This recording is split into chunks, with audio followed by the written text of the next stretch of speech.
have to trust that it's working and that it's going, but you can't have faith that it'll just fix. And that's where planning comes into play, though, like contingency planning for the rainy days. And I think the only way to adequately plan for a contingency, it's not to be pessimistic and just think of the worst things and plan for all of them.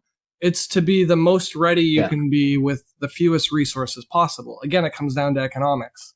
You want a cost-benefit analysis where you're prepared for many situations, but no one particular you're investing all your eggs in. So a good example to this might be like the energy sector.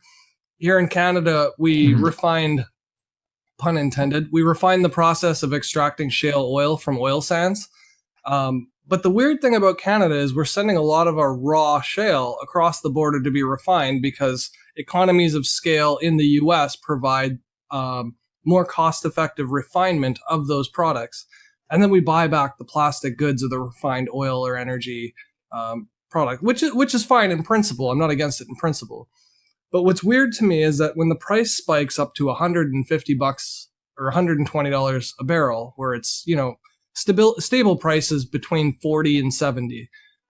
But when it rises below that, like it was at zero for the options markets earlier this year, because they just didn't have anywhere to store it. Oh yeah, it's ludicrous.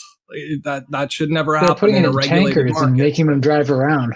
Yeah, they were making boats just float around and burn oil floating around so they'd have more room to store more oil. Like it was absolutely insane by definition. But what would make sense though is if you can sell all of your natural limited scarce resource at a high price in one event like this, what you're doing is providing a service to the rest of the world when it's in high demand, because that's why the price is so high, is that people want to buy it and they can't. If you sell all your oil and keep the proceeds to replenish an energy source, for instance, develop education and research into nuclear energy, nuclear power. So if you divest from like what Saudi Arabia is doing, if you divest from your natural limited resources and invest into something that is replenishable and renewable, then there's absolutely no problem with wasting and spending all of your natural resources all at once. Where it becomes a problem is when corporations or entities that have no moral compunction to help mankind at all, they're just profit motive seeking things. When those enterprises are getting people elected and those elected people are creating policies, and those policies are allowing companies to retain all of or a majority or a vast amount of the benefits from selling all of that national resource, it's not going into developing nuclear products then. It's just being accumulated in a very small segment of the market system, like one or two major players. And that's where there's a dysfunction, because the synergies, again, are cut off once somebody extracts more productivity than they inject. When their costs of producing something, like the cost of society I'm talking about, not the cost of the company, when our cost is allowing somebody to accumulate a vast wealth on a limited scarce resource that is technically belonging to all of the people, you expect them to get some sort of benefit out of it in return.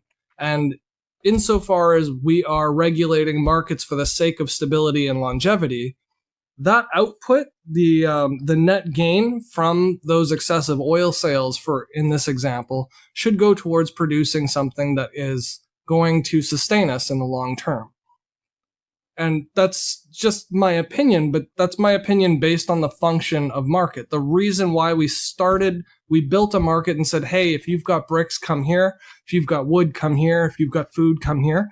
The reason why we congregate to one spot and regulate a marketplace is to realize the synergies from those expertise industries working together.